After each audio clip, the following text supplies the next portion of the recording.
Hello বন্ধুরা, সবাই কেমন আছো? আশা করি সবাই খুব ভালো আছো। তো চলো, অনেক দিন পর আবারও একটা ভিডিও তোমাদের জন্য নিয়ে চলে এসেছি। এটা হচ্ছে পয়লা বৈশাখের দিনের ভিডিও। তো পয়লা বৈশাখের দিন কী কী রান্না করলাম সেটাই তোমাদের সঙ্গে শেয়ার করব।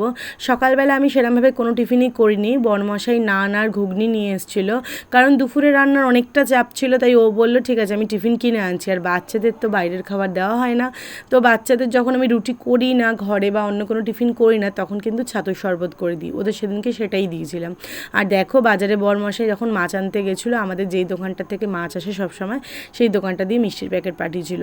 বরমশাইকে বাজার থেকে বলেছিলাম ভোলা মাছ আর মাটন আনতে, তো মাটন নিয়ে এসছে আর ভোলা মাছ নিয়ে এসছে। আজকে রান্না আমি করেছিলাম হচ্ছে ভোলা মাছের ঝাল আর মাটনের কষা। খুব একটা বেশি আমি রান্না করিনি, একটা ডাল একটা ভাজা করেছিলাম। তো একদিকে মাংসের আলু আর একদিকে কিন্তু মাছটা সোমবার দিয়ে মোটে ঝোল দিয়েছিলাম, হালকা হালকা ফোটা শুরু হচ্ছিল।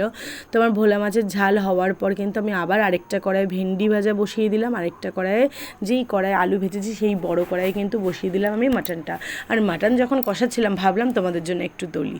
তো দেখো, দুপুরে রান্নায় ছিল গরম গরম ভাত আর ডাল, আম ডাল, ভেন্ডি ভাজা, ভোলা মাছের ঝাল, পেঁয়াজ দিয়ে ধনেপাতা দিয়ে মাখো মাখো করে, আর হচ্ছে মাটন আলু পেঁপে দিয়ে হচ্ছে কষা। মাটনটা যখন ফুটছিল তখনও কিন্তু একটা ছোট্ট ক্লিপ তোমাদের জন্য তুলেছিলাম, খুব ভালো লাগে দেখতে তার জন্য। তো যাই হোক, আর লাস্ট পাতে কিন্তু ছিল হচ্ছে কাঁচা আমের টক আর টক দই। তোমাদের ভিডিওটা কেমন লাগলো জানিও। টাটা।